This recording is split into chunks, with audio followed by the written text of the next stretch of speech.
welcome to the Inspire series. I am so overexcited to be interviewing Richard Schutte. Richard, good morning. Hi, Dale. Nice seeing you. It is Beautiful day here in Sydney. fantastic. Well, then send some of that sunshine here because it's freezing down here in Melbourne.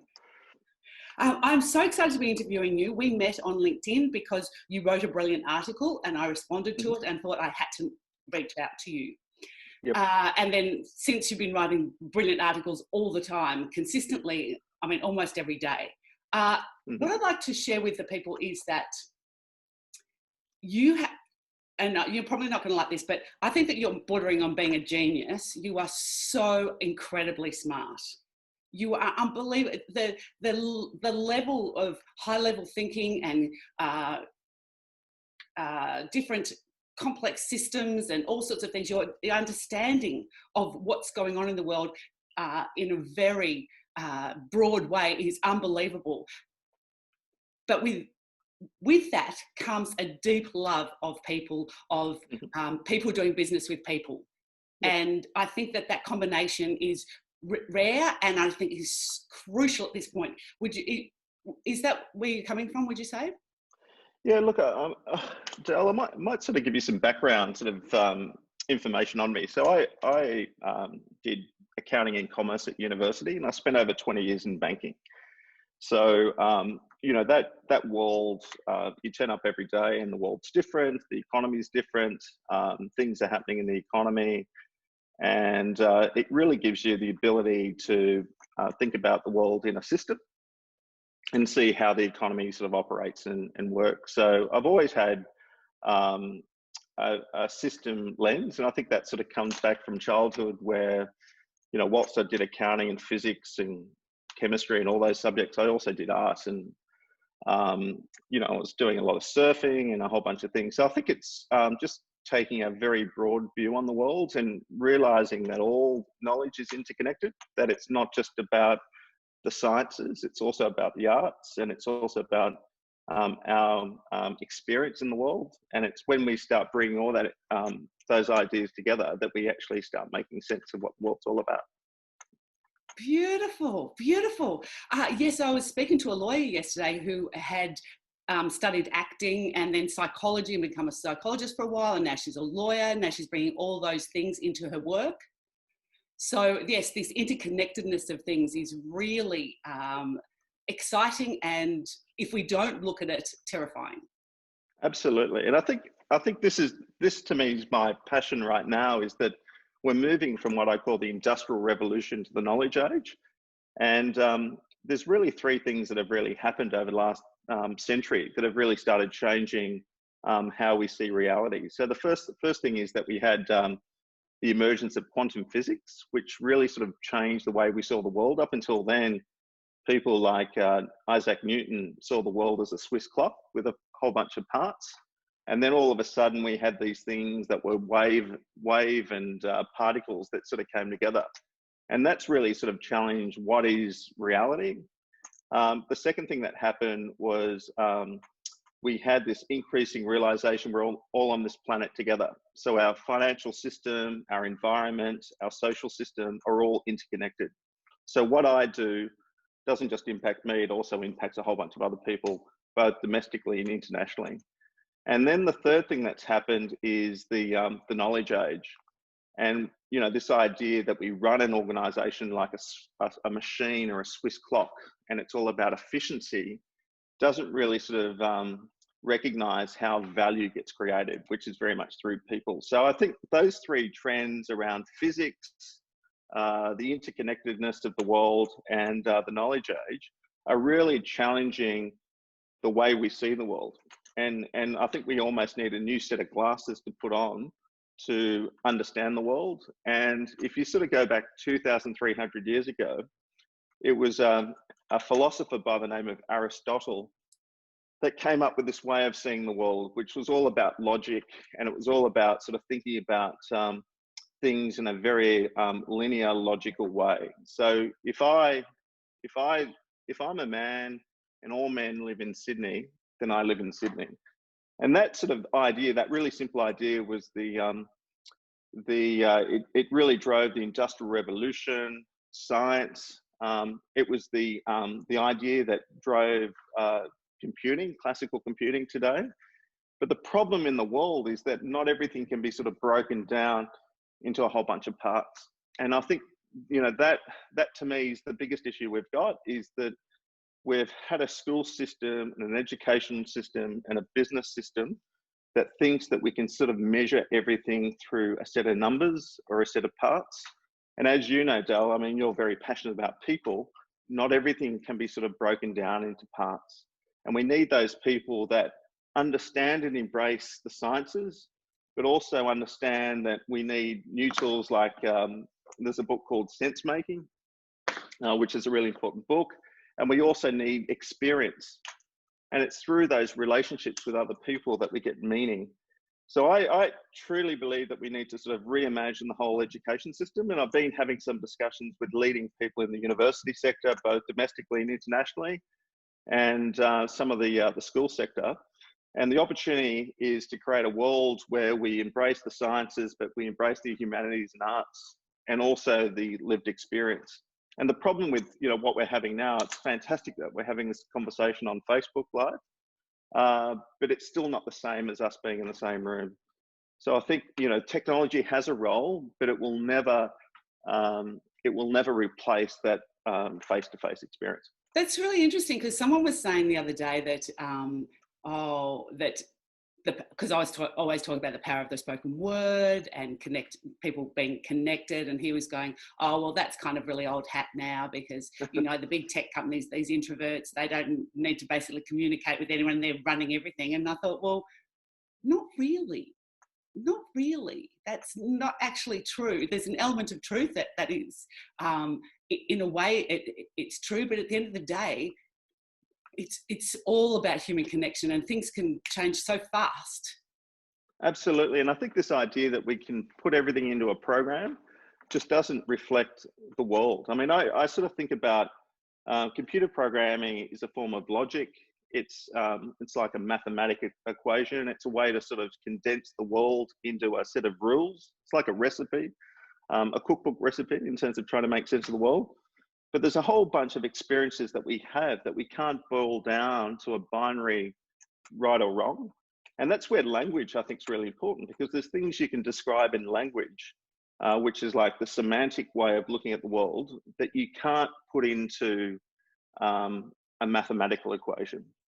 And language evolves as the world evolves. So there's a whole bunch of new terms since the virus, for example, that we have that didn't exist before the virus, because of the way the world's sort of evolving. So the language is a great way to, it's a programming language for complexity and for making sense of the world.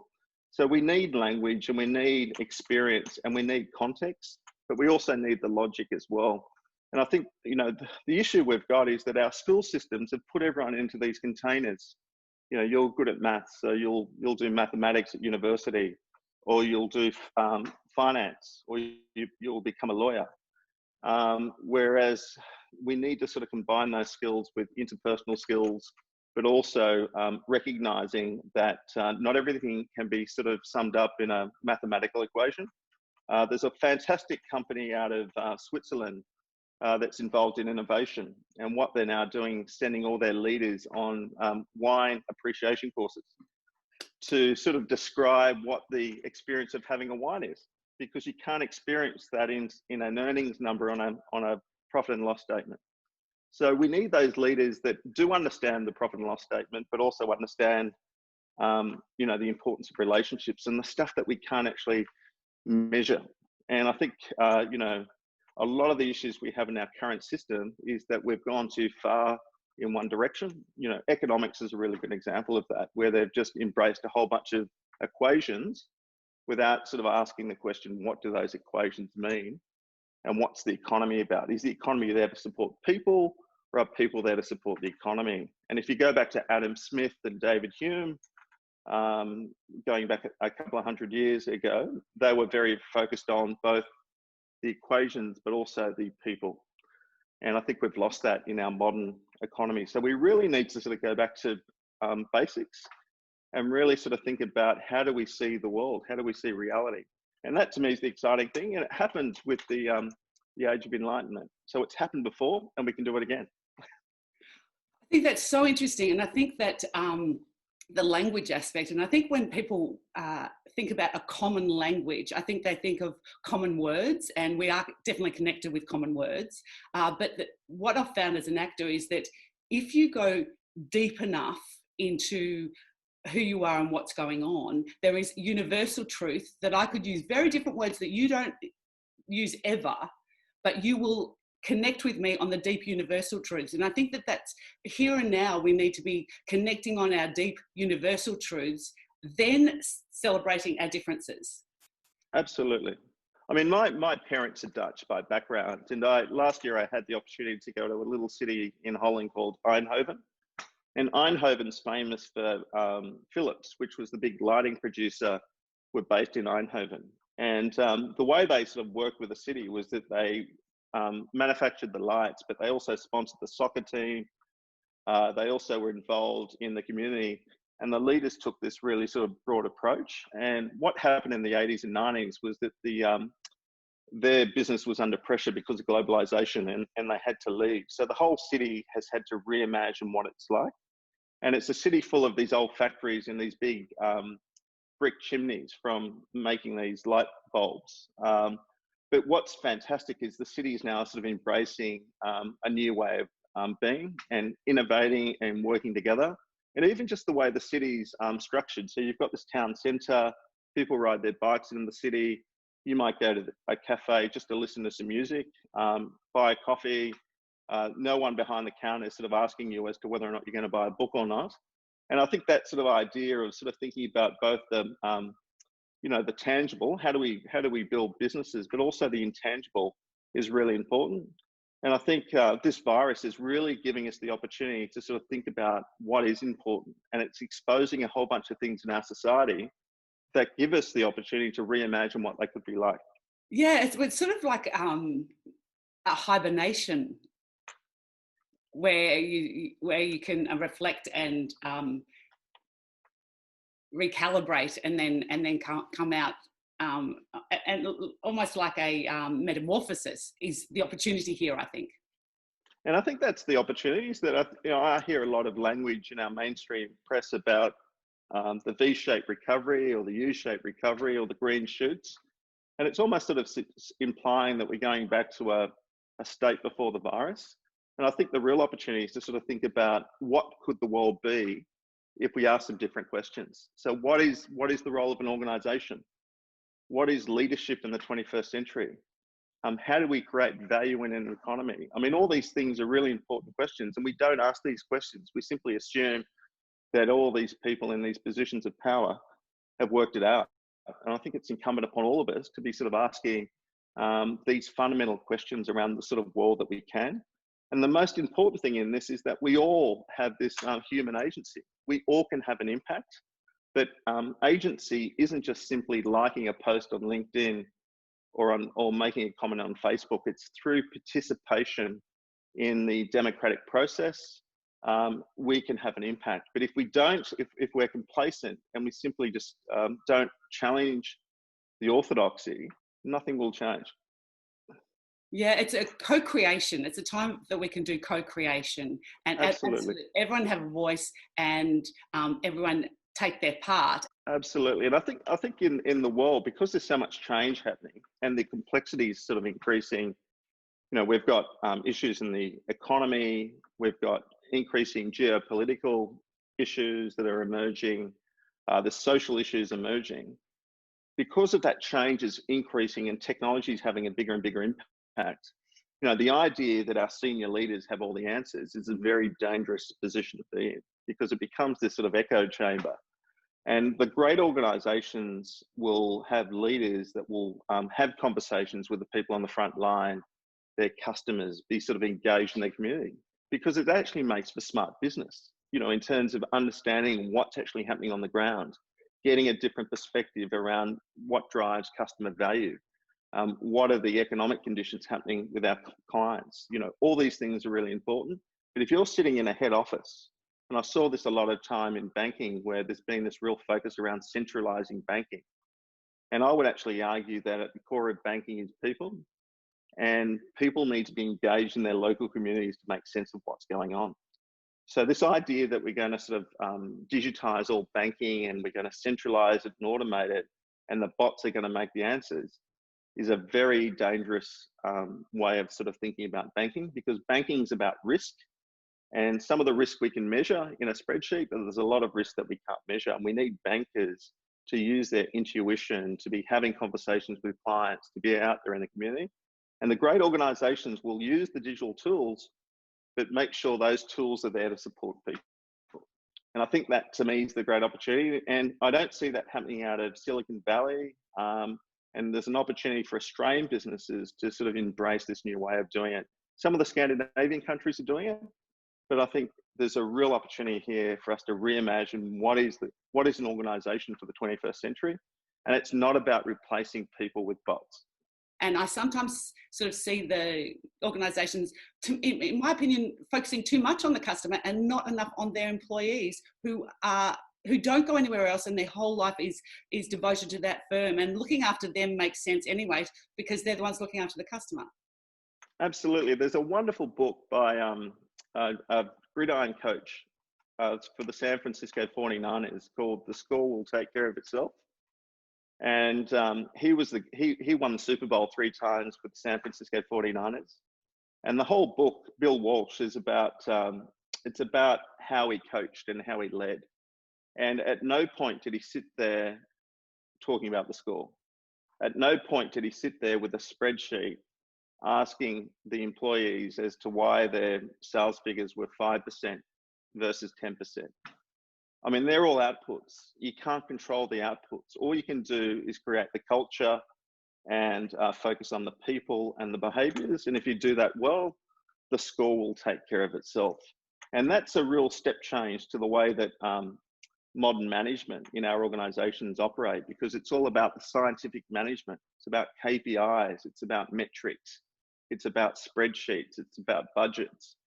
Now, I'm not saying that we throw all those out completely, but we need to have managers and leaders that can actually recognize that they're not an end to themselves, that they're simply a way to measure human values and performance. And too often people get caught up in the metrics, and it ends up in a really dark place, and they actually destroy more value for a company than they create. So we need this balance between the quantitative and the logic, and also the ability to deal with ambiguity and uncertainty and the qualitative. So we need rounded leaders. We can't just have, this whole focus on STEM or automation or AI is a road to nowhere. We actually need to use those as tools to support people. And that's a really different way of looking at it. But those organizations that get it, they will create so much value for their customers and their shareholders, and they'll have an engaged staff, that they'll be the new champions of the 21st century. If you have a energized, excited, engaged, happy, challenged workforce, well, then you can direct that into what the business needs. Absolutely. There was some work I was doing with a major university here in Sydney last year. And one of their students, I was doing some mentoring, and they were very passionate about having socially responsible organizations.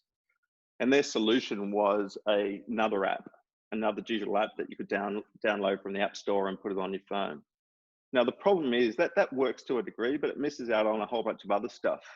And you see so many fitness apps or diet apps on these app stores.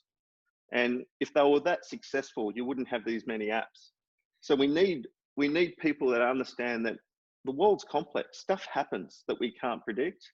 And it's not just about more technology. And in some ways, this idea of more technology to solve the problems that we're having is creating more problems, because all we're doing is making it more and more complicated. And we need to sort of stand back and think about the limits of technology. And I've written an article called The Limits of Logic. And I'm not trying to disparage science, because that's been one of the core reasons for our progress. But there are limits to how those tools can be used. And I think, again, those great organizations will balance the science with the people skills and the recognition of the limits of what we know. And I think that to me is a really important point, is that we actually don't know that much. Like, we think we know a lot, but the world's complex, like things happen. And that's why I think humble leaders are really important, because humble leaders um, effectively recognize the limits of what they know, and they seek different views, and they seek diversity of opinions, and they question their ideas of how the world works. And I think humble leadership and humility and curiosity and fallibility and empathy are the new skills that we all need as leaders. And those leaders and organizations that really encourage those skills will be better placed to navigate this world. Those leaders that have all the answers will struggle. And we see this time and time again, where people, this idea of control no longer works. That's very interesting, because I've been hearing about people, leaders being asked to, like, what are you doing and where are we going? And that's just a minefield. I mean, if they really, I don't think they're the right questions. I think the question is, who are you? Correct. Who are Absolutely. you? Because you should be able to answer that, and it should be consistent. And to me, that's a really important point. Again, there's an article on Medium that I've written around in the 21st century, or in the age of disruption, what is your North Star? And I think if you don't have a set of values or beliefs, you're going to get lost, because the world's complex. There's a wonderful quote by a US Navy officer from the Second World War around this idea of setting your course by the stars and not by the lights of every passing ship. And I think that to me is a really important piece, that you need a set of values to anchor yourself to. Otherwise, you become a flag flapping in the wind. And, depending on which way the wind's blowing, you'll start changing your approach and behaviours. Yes, and I think we're talking about this kind of intellectual humility and not knowing. Because I was thinking about, though, with all the apps and all the information we've got, I think that you can feel quite hopeless. I mean, I've got everything to be, sort of a bodybuilder. I've got everything to be a concert pianist. I've got everything to be everything. I've got all this knowledge, and if I'm not doing it, I think, oh my gosh, I'm just, what is wrong with me if I can do anything and I'm not doing that? And it's because the lack of human connection, bringing it together for you. So I think that's having so much and then not achieving as much as we could. I think it's a false sense of what we've really got access to. Well, this to me, Dale, is one of the great paradoxes of the knowledge age. We've got more information than we ever had. But information's not necessarily knowledge, and knowledge isn't wisdom, because wisdom requires the lived experience. And you can read every textbook known to man and woman, but if you don't actually apply that to your life, it's not really going to have an impact. And that's why the lived experience through learning how to learn is so important. I actually think learning how to learn and almost letting go of what you've been taught is central to this new world. Almost like thinking of the way that I sort of approach reality is that I've got a model of how I think the world works, but then I observe the world. And if the world doesn't align with my model, I need to upgrade my model of the world. And I see time and time again, people have got these sort of fixed models in their minds, or these fixed stories. And when the world doesn't align with their stories and models, they're not willing to upgrade their models and stories. A really great example of that domestically is the housing market.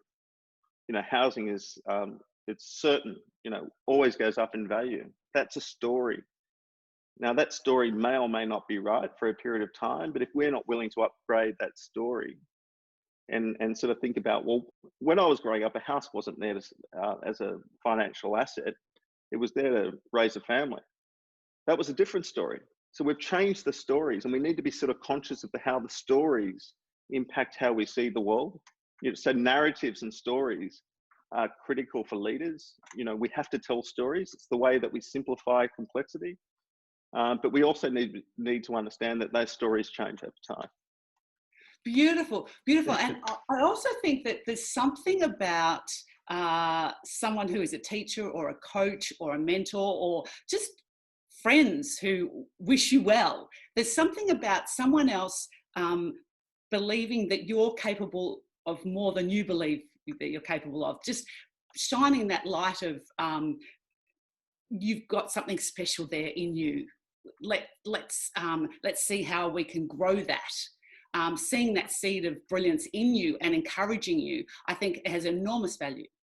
Absolutely. There's a gentleman by the name of George Gilder, and he used to advise Steve Jobs back in the early 1990s around Apple and where Apple should be going as a company. And at the time, Steve Jobs had this vision that this iPhone, was going to be the bicycle of the mind. That was the vision he had. It was going to give us the capacity to do these amazing things that we couldn't do without having that phone. So it was very much sort of thinking about technology to support people. And it wasn't this, somehow we've confused the two, and we've now got people supporting technology. You look at social media and how social media is all about attention and you providing content to support their business. Steve Jobs' view of the world was fundamentally different to that. So, I think we really need to sort of think about stories and these metaphors and how we sort of make sense of the world. Yeah, and take back our humanity. And Absolutely.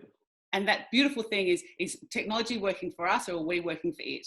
That's and George Gilder. Question. And George Gilder in that in this video, and I'm happy to share it with you, and you can share it with your audience. But George talks about the economy. It's actually ideas, solving ideas and problems, and unleashing potential of humans, and innovation and entrepreneurship that drives the economy.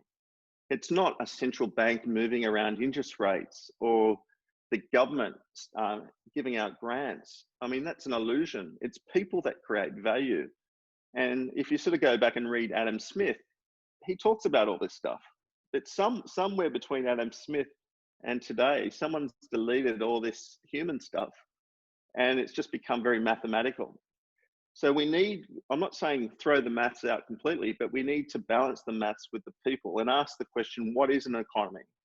And what is it about? And if we focus it around people and unleashing people's potential, and we've all got amazing skills and capabilities, that's when we're going to have a really vibrant economy. But when we have an economy where, I was just reading in the Australian this morning, the stock market in Australia is now back to where it was before the virus, or very close to it. And a lot of it's got to do with the central banks. It's got nothing to do with new businesses being formed or economic vibrancy or lots of jobs. We've got some of the highest unemployment we've had since the early 1990s. So there's this disconnect between the economist models of how the world works and how the world is. And we need people to sort of get back to basics, which is the economy is there to support people and human ideas and flourishing. And if we do that, we're going to have a very vibrant economy. We're going to have an engaged workforce, and we will be a nation to look at in the 21st century. Fantastic. I love it. I love it. And so you've told us about a lot of inspiring people there. Could you just, so many questions I'd love to ask you. Could you just say a time when you've reinvented yourself?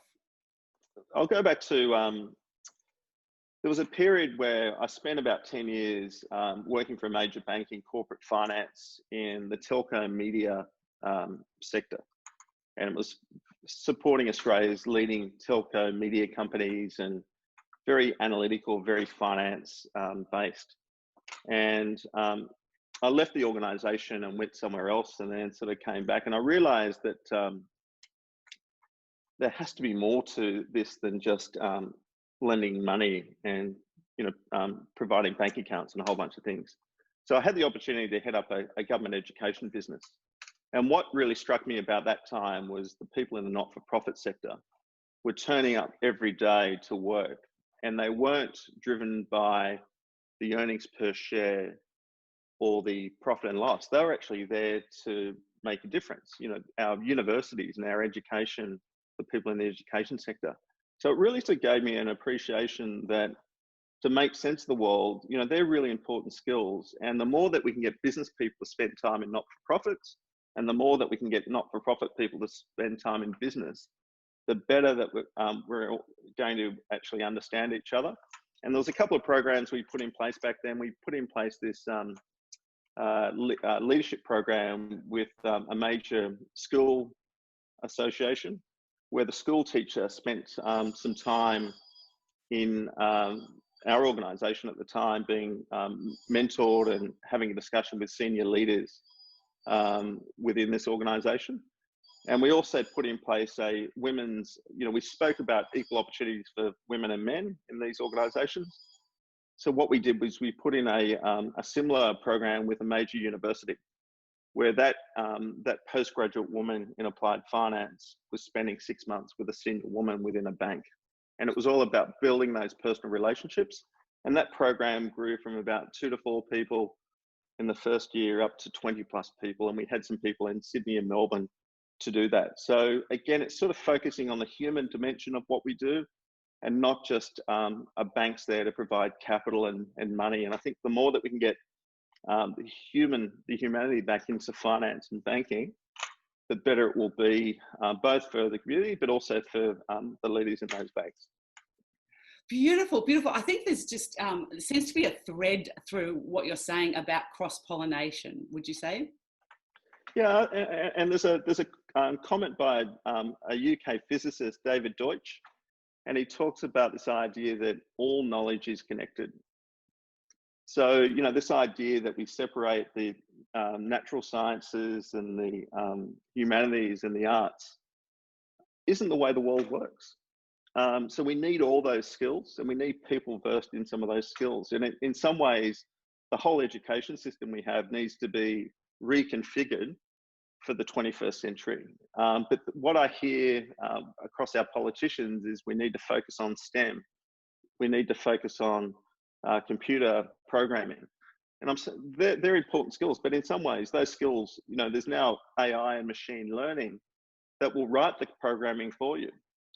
So you don't even have to learn those skills. You just need to know when to apply it and when to not apply it.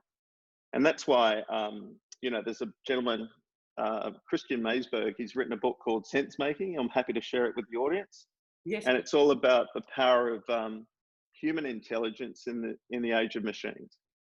And again, I think a lot of people are scared at the moment because they think their jobs are going to be replaced by robots or AI. And I think that's a really dangerous path we're going down, when all they are, just think of AI and neural nets as a 21st century spreadsheet. It still needs a human to understand and make sense of that, and work out when to use it, when not to use it. But the narrative that's covered in our media talks about AI as robots or singularity, which isn't the way intelligence really sort of operates. Intelligence requires your mind, your body, and the environment. It's not simply around your mind that you make sense of the world, and it requires context, it requires relationships. And again, there's an opportunity for Australia to really sort of think about some of these ideas and build those organisations that use these tools, but those tools are simply the 21st century spreadsheets to support human flourishing. Yes, I think that human flourishing, because maybe it's a time where we can stand on the shoulders of the men and women who did the industrial age and gave us all the machines and everything that made our life easier, and we can stand on the shoulders of the men and women who created all the AI and computing, and now reach into 100% human flourishing and get everyone in the world to actually have a fulfilling and meaningful life. Absolutely. Absolutely. And that might mean that, what we measure in the economy changes. Is it about GDP? Does that really matter? Or do we sort of change the way that we measure success? And there are countries around the world that are changing the way they measure their economy. There's a happiness index and a whole bunch of other ways of measuring it. And I think the more that we can have people from the humanities sitting in economics and people from economics sitting in humanities, the more that we're going to get different responses. And sometimes, you know, the way that we make progress is simply by asking a different question. Because by asking a different question, you get a different answer. You know, there's a really good example I used. I used it when the federal government released its 2030 report on innovation. And there's a lot of people in Western Sydney. I had a lot to do with people in Western Sydney that were spending 2 to 3 hours a day going to and from work. And that has a huge impact on the local economy, on their health, on their relationships. Yet the response by the government was to build a wider road, longer road, or a new road. Now imagine if the government, rather than simply going down that path, just went to the community and said, with a question, how do we reduce the amount of time people in Western Sydney are commuting to and from work? And if they then sort of harnessed all the ideas in that community, you would have a whole bunch of new ideas coming up. So someone might say, we want to build a WeWork in Liverpool. Someone might say, we want to have an advanced medical hub in Parramatta. Someone might say that, you know, there's all these different ideas that could come out, and they're sitting there in the community, but we're never asking the community for the answers because we're going to the community with the specifications of the cardboard box. We already have the answer, and we just want someone to deliver on the answer. So by simply asking a different question, which is all about innovation, because innovation is about problem solving, jobs to be done. It's not about tech, digital, R&D, tax concessions, or STEM. They might be inputs to the process, but it's really about solving problems. And some of those problems could be solved by technology or a new road, but there's a whole bunch of these problems that could be solved by a different way of looking at it.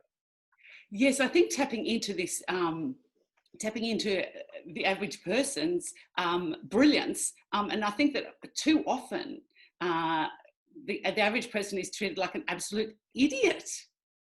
Yeah, the average person actually has the answers to this. So there's another article I've written called The Emergence of Collective Intelligence, and it's about harnessing all these different ideas. The answers are there, they're under our nose. I mean, in Western Sydney, there are people from all over the world that have come to settle in Australia to have the way of life that we enjoy, the luxury of what we enjoy.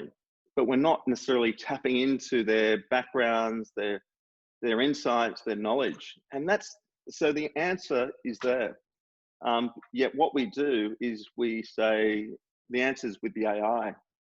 You know, some cloud solution sitting in Silicon Valley, when the answer is not in Silicon Valley, the answer is in Western Sydney, sitting under our nose. But we need to sort of let go. And that's part of this sort of change. I'll talk about the 5 changes we need in leadership for this new world. So the first change is being comfortable with uncertainty. The fact that we can't predict the future. If we could predict the future, we wouldn't be having these calls. You know, I'd be sitting on an island somewhere after running a hedge fund and a whole bunch of things. The second thing we need to change is what I call the ego state. So it's not about me. It's not about maximizing my self-interest. It's how do I serve? Leaders eat last. You know, Simon Sinek. It's about serving. It's about moving beyond the ego state to solving a problem. The third thing is sort of embracing cognitive diversity in terms of getting different perspectives on the problem. The more different ways of seeing the world we've got, the better we're going to be to solve the problem. The fourth one is around control. So a lot of the issues we've got today won't be solved by one organisation. So how do we bring together these different groups to collaborate and work together? And the last one, which is what I spoke about before, which was around innovation. The innovation's around solving problems. It's got nothing to do with a tech startup or Silicon Valley. That might be a solution, but it's about solving problems. And each one of us can solve problems. It's not the domain of someone that's done computer science. Beautiful, beautiful. Oh my goodness, what a rich conversation, which is always the case when I'm speaking with you, because I love to speak with you. It's so inspiring. I think it's given people so much food for thought. And yeah, inspiration that hopefully they will look at some of the answers, look at what questions they're asking, and have a look at what type of answers they can come up with themselves. Because if you become a questioning, answering machine, then your creativity is sparked, your innovation is sparked. You can find your voice, because I think I work with people to try and help them have techniques to speak up. But often they don't know what they want to say because they haven't been asking the questions, and they haven't been mining the gold in themselves, their own ideas. Because when they speak up, they tend to just talk about things that they've heard rather than mining their own ideas and perspectives and the gold that they have acquired through their own life experience. And that's critical, Dale, is that we all have this experience. So the opportunity to harvest that and to leverage that is incredible, and that's what makes us all different. So the more that we can share that experience, the better. The other thing I'd say is that Brene Brown talks about the paradox of connection, and her sort of perspective is that to have a society where there's a level of connection between people, there needs to be the capacity to share ideas and have divergent views. So if everyone's being asked to sort of have the same view, it actually creates disconnection. But if we have a safe space where there's a level of psychological safety in terms of being able to share different perspectives and have a discussion around it, that enables us to start seeing the world from different ways of doing it. So cognitive diversity and psychological safety are really critical for high performance teams, because it sort of creates that space where ideas start emerging, and we're constantly updating our ideas to reflect the way the world's going. Yes, and I was having a discussion with my son the other day, and he's just turned 18, and we're having a bit of a thing, and I just said, I think we need to give each other a bit more benefit of the doubt, and just assume that maybe we are coming up from a good-hearted point of view. And then you start looking for, okay, assuming that the other person has got a good heart and is coming from a good place, what could that mean? Absolutely. And I think this is one of the issues we have with social media, is that we're all now in these little compartments with people like us. And the real change happens when we mix people together and we give those people the benefit of the doubt. And I think, at the heart of this is this desire. We have this yearning for certainty and knowing. And to sort of move forward, we almost have to say, well, maybe that there is some truth to what this person's saying. And I see that, particularly in the left and the right these days, is that there's so much division and it's so polarized that the only way that we're actually going to make progress is by listening to each other. It's that sort of, it's that Hegelian dialectic, which is Hegel was a philosopher, and he talks about how we need divergent views. And through that discussion, we move forward, and it's all messy and it's noisy, and we have different things. Otherwise, we end up in these very closed groups that are all agreeing with each other. And that works if the world wasn't the way it is, but the world's always changing, and we need to have that openness to different ways of looking at the world. And I think I suppose these days most people are actually in one group or another.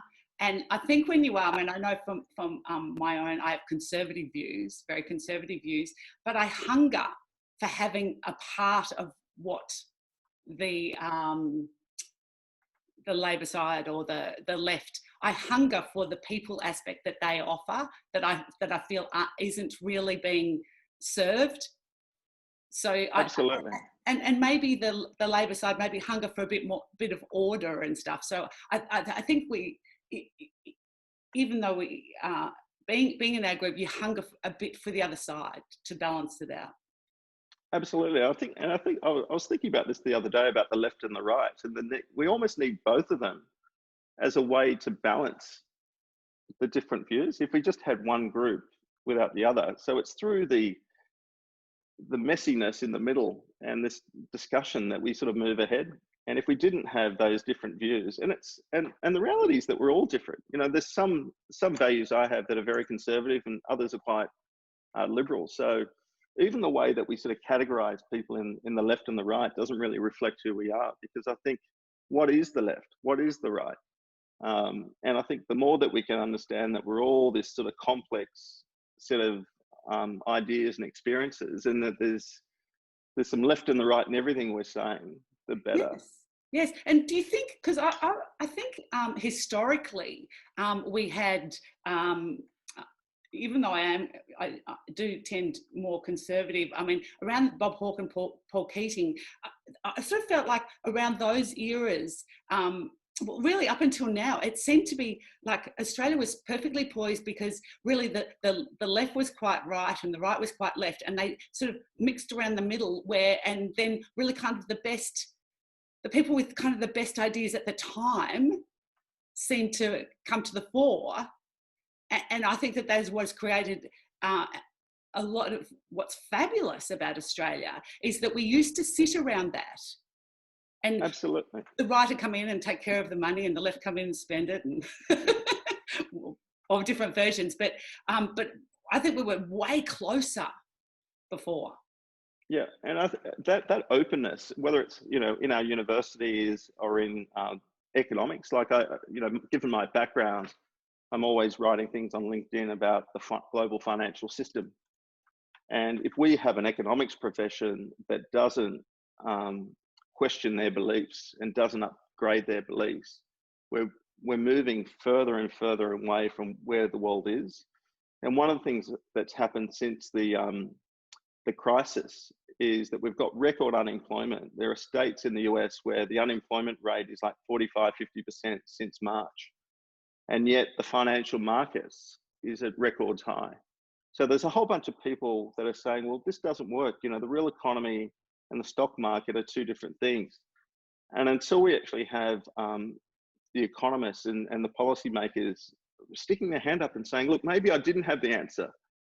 Maybe I need to update the way I look at the world, and show a bit of humility and show a bit of vulnerability.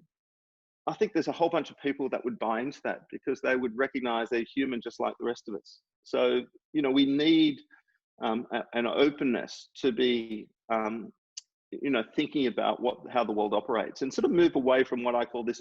I've written this white paper called A Shift to Skills for a Quantum World. And it's really the sort of shift from this sort of binary right, wrong, ones and zeros, to a quantum world where it's entangled, that it's complex. We're working through this, but we don't have the answer. And that's a different place to be. And that requires a different way. We really do need to sort of go back to how we see the world. I'm presenting at UTS, the interdisciplinary innovation faculty, and the whole presentation's on philosophy, because the way we see the world shapes our truths and beliefs, and our ability to respond to that. And if we're not willing to sort of update our model that Aristotle gave us 2,300 years ago, to recognize that we need to build on that. So it's not about throwing it out. It's not about this sort of postmodern view where we sort of criticize it, but we don't have an answer. It's about building on it and recognizing that science is really important, but there's a whole bunch of stuff that we don't know. And that's okay, because that's what makes life interesting. It's so true. And I think that as far as, I think sometimes, with the logical approach, is that we're looking at, we're measuring things in the wrong way, but also even the measurement of things sometimes is misleading, because I think when you're as a coach and when you're teaching people, or when you're encouraging people, you don't know if you're the seed, you don't know if you're the water, you don't know if you're the soil, you don't know if you're the fertilizer, you don't know if you're the pruner, you don't know at what stage they're at, but you have to invest in people in the belief that you are doing some good for them, without always seeing the result. Yep. I would actually argue, there's a gentleman, a good friend of mine, he's based in Brisbane, and he uses the analogy that leadership in the 21st century is more like gardening. Yes, I love it. I love it. Yes, it's more like gardening. the conditions are changing all the time. The soil mightn't be right. Things might be growing. Things might be dying. Things might need to be pruned. But it's not this sort of mechanical way of looking at it. And we need those leaders that are comfortable gardening. Yes. Beautiful. Well, God is the gardener. In the Bible, God is the gardener. So that there's got some validity to it. That's right. Finally, after all that, come back and maybe it's just like the Bible. Yeah. So just on this idea that we've worked out how the world operates, there's a gentleman by the name of Professor Stuart Kaufman, and he's a theoretical biologist. And he's come up with this concept, which I think is the most powerful concept in the world. And it's a really simple idea. And I can share with the audience all this stuff, but it's called the adjacent possible. Mm-hmm. And the adjacent possible is the most powerful force in the universe. So I'll just give you a simple example, and it applies to biology, it applies to technology, it applies to the economy, it applies to how we learn and knowledge. It applies to basically, the way the world sort of comes together. So for example, Uber, the company Uber, could never have existed if we didn't have a mobile phone, GPS, and the internet. So what's happening in the world is that every time something new gets invented, it gets added to the pool of things that we can now use, and new things come out of that. So who would have thought that out of the internet would have come social media, for example, or which then drives the economy and innovation. And the same thing happens with biological evolution. It's when different particles come together. He uses this example of this fish that accidentally had some water in its stomach, and it became this new type of fish that could somehow float on the surface of the water. And then over a number of generations, that fish then had other animals sort of living in its stomach as part of it. So he talks about this concept called the adjacent possible. And the thing with the adjacent possible is that we can't predict it. So this idea that we can somehow predict the future doesn't align with this emergent idea of the adjacent possible. So we need to almost let go and realize that things can happen that we can't predict. And that's okay, because that's what makes life exciting. I mean, there was a quote, I'll see if I can just bring it up. It's a really important quote that I put on LinkedIn yesterday. And it's about, I love this quote. A ship in the harbour is safe, but that's not what ships were built for. And in some ways, we need to build within people the capacity to deal with that uncertainty and complexity. We don't build ships to sit in harbours. We build ships to go out in seas, and sometimes those seas are rough, sometimes those seas are flat and calm. But that's we need to build this sort of resilience. And the more that we try to sort of control this and make the world stable and secure, the more that the uncertainty emerges. There's a economist, Hyman Minsky, he talks about the Minsky moment, which is stability leads to instability. And it's the same sort of concept, but looking at from a economist perspective. And that's the exciting thing, is that things happen in our life that we can't predict. I mean, those relationships that we form, those people we meet, we didn't sort of sit there when we're 18 and forecast that we're going to meet these people. And wouldn't it be really boring if we could predict everything? So I think that's the opportunity, but that requires us to almost sort of let go. And that's a different world. And that's the world we're sort of moving into. And those individuals, and I use the term, we're moving from hill climbers to valley crossers. So a hill climber, when you're climbing a hill, the top of the hill, it's all about efficiency. It's all about optimization. You know exactly where you're going. When you're in a valley and you're hiking in a valley, you don't have those bearings. You don't know where you're going. You're exploring. You're failing. And we're moving into a world from hill climbers, which was all about efficiency, optimization, optimizing capital, automation, to valleys where it's about innovation, uncertainty, and that's a shift in the way we're thinking. Now, we need both of those skills. I'm not saying it's one or the other, but at the moment we have a lot of what I call hill climbers and not many valley crossers, and we need both of those. Oh my goodness, Richard, it's been so fascinating and so rich, so rich. And I think that the conclusion is that this is the most exciting time to be alive. Would you say that? Absolutely, and it's about these relationships. It's about building a group of people that want to have an impact on society. So it's a human agency. We can sit here. We don't sit on the balcony to experience the world. We're part of the world, and that's the exciting thing. So, and this is one of the issues I have with the virus. You know, with the virus, we've got these two narratives, and one narrative is that we just need to open up the economy, and the other narrative is that we need to stay in our houses to be protected. My view is that neither one's right. It's somewhere in the middle, and it's going to sort of change over time. You know, people aren't trees. So this idea that we're just going to sort of sit there in a house, it's just not going to work. We're going to have all sorts of society issues. The economy will collapse. But if we simply just open the economy and not think about some of these issues, we're going to have all sorts of health issues and trust issues. So we need this sort of middle way. But what we have as a society is a whole bunch of people just want answers. They want the open economy or the house. And I'm saying we're not going to have either. We're going to have to sort of stumble through this. And the fantastic news is that Australia has actually done very well up until this point compared to the US. And we're starting to see a breakdown in trust and so forth in the US because of some of the issues that are building.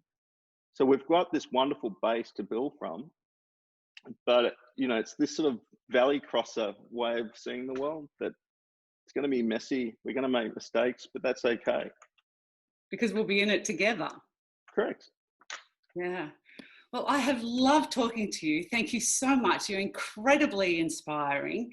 And yeah, Richard, just thank you so much and have an awesome day. Thanks, Del, and really appreciate the opportunity to be on your video.